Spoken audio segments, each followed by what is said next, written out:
بسم اللہ الرحمن الرحیم۔ پوری انسانیت کو گمراہ کرنے والا ابلیس آخر کون ہے؟ امام علی علیہ السلام سے اس کی جنگ کیوں ہوگی اور قیامت تک زندہ رہنے والے ابلیس کی موت کیسے ہوگی اور اسے کون قتل کرے گا؟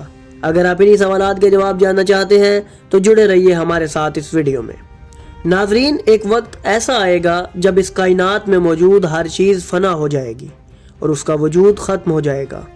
جب ہم احادیث کا مطالعہ کریں تو ہمیں معلوم ہوتا ہے کہ ایک وقت ایسا بھی آئے گا جب ملک الموت حضرت عزرائیل علیہ السلام کو بھی موت آ جائے گی اور وہ بھی فنا ہو جائیں گے۔ مگر یہاں پر ایک راز یہ بھی روایات میں بیان ہوا ہے کہ آخر میں جب سب کچھ ختم ہوگا تو اللہ کے حکم سے خود موت کو بھی ختم کر دیا جائے گا اور صرف اللہ کا جلال والا چہرہ باقی رہے گا۔ ناظرین، یہ وہ وقت ہوگا جب اللہ کی ذات کے سوا کوئی بھی موجود نہ ہوگا، اور اس وقت اللہ تعالیٰ جلال میں آ کر فرمائیں گے، کون ہے وہ ذات جس کی آج حکومت ہے؟ تو اللہ کی طرف سے یہ ایک آواز دوبارہ بلند ہوگی، للہ الواحد القہار، یعنی آج اللہ کا حکم چلے گا جو واحد اور قہر نازل کرنے والا ہے۔ ناظرین، موت ایک ایسی حقیقت ہے جس سے کوئی بھی انسان انکار نہیں کر سکتا، اور قرآن مجید میں بھی فرمان الہی موجود ہے، اور جو کچھ بھی اس زمین پر موجود ہے سب فنا ہو جائے گا۔ اس آیت میں صاف ذکر ہے کہ کوئی بھی اس دنیا پر ہمیشہ زندہ نہیں رہے گا، لیکن جب ہم روایات کا مطالعہ کریں تو ہمیں ایک ایسے شخص کا ذکر ملتا ہے جسے بذات خود اللہ نے مہلت دی اور قیامت تک اسے زندگی عطا کی، اور اس سے وعدہ کیا کہ تجھے وقت معلوم سے پہلے کوئی کچھ نہیں کر سکتا، اور وہ شخص آدم علیہ السلام کی خلقت سے لے کر آج تک زندہ ہے اور اپنے مشن پر گامزن ہے۔ ناظرین، وہ شخص اور کوئی نہیں بلکہ ایک ایسا جن ہے جو کسی وقت ایک مقرب فرشتہ ہوتا تھا، لیکن اللہ کی نافرمانی اور تکبر نے اسے اللہ کی رحمت سے مایوس کر دیا اور اس پر ہمیشہ کے لیے لعنت بھیج دی گئی۔ وہ جن جس کا نام کبھی عزازیل تھا، آج ہم سب اسے ابلیس کے نام سے جانتے ہیں۔ آج ہم اسی ابلیس کے متعلق کچھ معلومات کا ذکر کریں گے کہ وہ وقت کیسا ہوگا جب ابدی زندگی حاصل کرنے والا شیطان ملک الموت کے سامنے کھڑا ہوگا، اور ہزاروں لاکھوں سال زندہ رہنے والے ابلیس کا انجام آخر کیا ہوگا۔ آج ہم انہی حقائق کو آپ پر واضح کریں گے۔ ناظرین، امام محمد باقر علیہ السلام سے ایک دن سوال کیا گیا کہ یا مولا، ابلیس کا نام ابلیس کیوں رکھا گیا؟ آخر اس کے نام کا مطلب کیا ہے؟ تو امام نے فرمایا، یہ کسی وقت میں ایک مقرب فرشتہ تھا جو اللہ کی رحمت سے مایوس ہو گیا، جس کی وجہ سے اس کا نام ابلیس پڑا، جبکہ اس کا اصل نام حارث تھا۔ اکثر روایات میں اس کا نام قزح بھی بیان کیا گیا ہے۔ جب ہم مزید روایات کا مطالعہ کریں تو ہمیں اس کے خاندان اور اس کے ماں باپ کا بھی ذکر ملتا ہے۔ امام جعفر صادق علیہ السلام سے جب شیطان کی حقیقت پوچھی گئی تو آپ نے فرمایا، اللہ نے نار سموم کو خلق کیا جو ایک ایسی آگ تھی جس میں گرمی نہیں تھی۔ اللہ نے اس سے ایک جن کو خلق کیا جس کا نام مارج رکھا، اور اسی سے اس کی زوجہ خلق ہوئی۔ ان دونوں کی ہی نسل سے ابلیس پیدا ہوا۔ ابلیس نے لہبہ نامی ایک عورت سے شادی کی اور اس سے شیطان کے کئی بچے پیدا ہوئے۔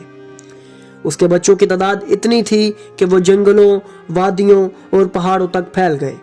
مزید امام جعفر صادق علیہ السلام نے فرمایا، بنی آدم کے ایک بچے کے مقابلے میں اس کے ہاں 7 بچے پیدا ہوتے ہیں، جس سے معلوم ہوتا ہے کہ ان کی تعداد انسانوں کی تعداد سے کئی گنا زیادہ ہے۔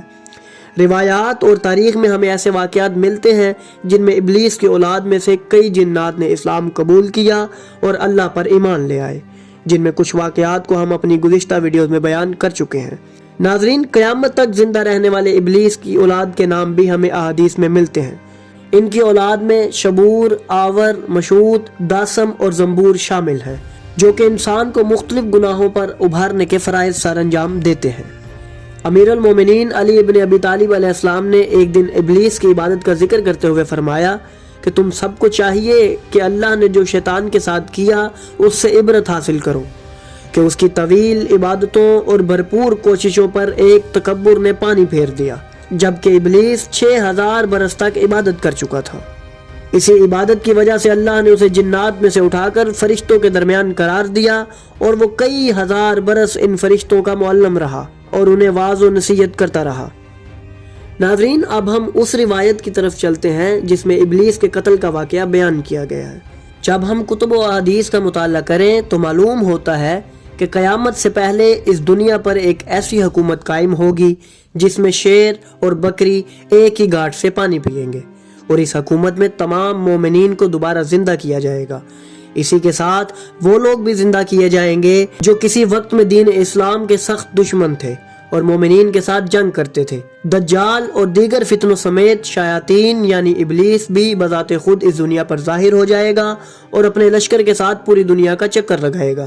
اس وقت امام مہدی علیہ السلام کی قیادت میں ایک جنگ لڑی جائے گی جس میں ہر اس کافر و بدبخت کو ختم کر دیا جائے گا جو دین الہی کا دشمن ہے۔ یہی وہ وقت ہوگا جب رجت واقع ہوگی اور رسول اکرم صلی اللہ علیہ وآلہ وسلم سمیت تمام ائمہ دوبارہ اس دنیا میں تشریف لائیں گے اور باطل کے خلاف جنگ کریں گے۔ ناظرین، رجت کا واقعہ ہونا قرآنی آیات اور کئی احادیث سے ثابت ہے۔ اسی جنگ میں دجال کے ساتھ ساتھ ابلیس کو بھی قتل کر دیا جائے گا۔ امام جعفر صادق علیہ السلام سے روایت ہے کہ جب وقت معلوم آئے گا تو امیر المومنین اپنے ساتھیوں سمیت دوبارہ اس دنیا پر آئیں گے۔ اسی کے ساتھ ابلیس بھی اپنے ساتھیوں کے ساتھ واپس آئے گا۔ امام علی علیہ السلام اور شیطان کی افواج کا مقابلہ فرات کے قریب روحا کے مقام پر ہوگا۔ اس جنگ کو بیان کرتے ہوئے امام نے ارشاد فرمایا، وہ جنگ ایسی خطرناک جنگ ہوگی جس کی نظیر نہیں ملتی۔ گویا کہ میں دیکھ رہا ہوں کہ تمام لشکر کے پاؤں پانی میں ڈوبے ہوئے ہیں۔ اس وقت اللہ کی نشانیاں ظاہر ہوں گی اور حق و باطل کا فیصلہ ہوگا۔ رسول اکرم صلی اللہ علیہ وآلہ وسلم ان سب میں آگے ہوں گے اور ان کے ہاتھ میں نور کا ایک نیزہ ہوگا۔ جب ابلیس یہ منظر دیکھے گا تو الٹے پاؤں بھاگے گا۔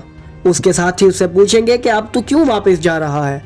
تب وہ ان سے کہے گا، جو کچھ میں دیکھ رہا ہوں وہ تم نہیں دیکھ رہے۔ پس نبی اکرم صلی اللہ علیہ وآلہ وسلم اس لعین پر حملہ کریں گے اور اپنے نیزے سے اس کے کندھوں کے درمیان وار کریں گے، جس سے وہ ہلاک ہو جائے گا اور اس کے ساتھی بھی ہلاک کر دیے جائیں گے۔ اس کے بعد ایک ایسی حکومت قائم ہوگی جس میں تمام انسان و حیوانات ایک ایسی زندگی گزاریں گے جس کا وعدہ اللہ نے اپنی تمام کتابوں میں کیا ہے۔ اس وقت کوئی بھی کسی پر ظلم نہیں کرے گا۔ ناظرین، احادیث میں ہمیں یہ بتایا گیا ہے کہ ابلیس کس طرح اپنے تمام دن گزارتا ہے اور یہ بھی کہ اس کی خوراک کیا ہے اور کن اعمال سے وہ خوش ہوتا ہے۔ ہم ان تمام حقائق کو اپنی آنے والی ویڈیوز میں آپ کے سامنے پیش کریں گے۔ اس کے علاوہ جنات میں کون سے انبیاء بھیجے گئے اور ان پر کون سی کتابیں نازل کی گئیں، اس سب سے بھی آپ کو آگاہ کیا جائے گا۔ نیز کئی مرتبہ ابلیس نے انبیاء اور اولیاء سے ملاقات بھی کی اور ان سے سوالات کیے۔ ہم اس چینل سے آپ کے لیے ان تمام حقائق کو بیان کرتے رہیں گے اور اہل بیت علیہم السلام کے فرامین کے تحت جنات کے حالات بھی آپ پر واضح کریں گے۔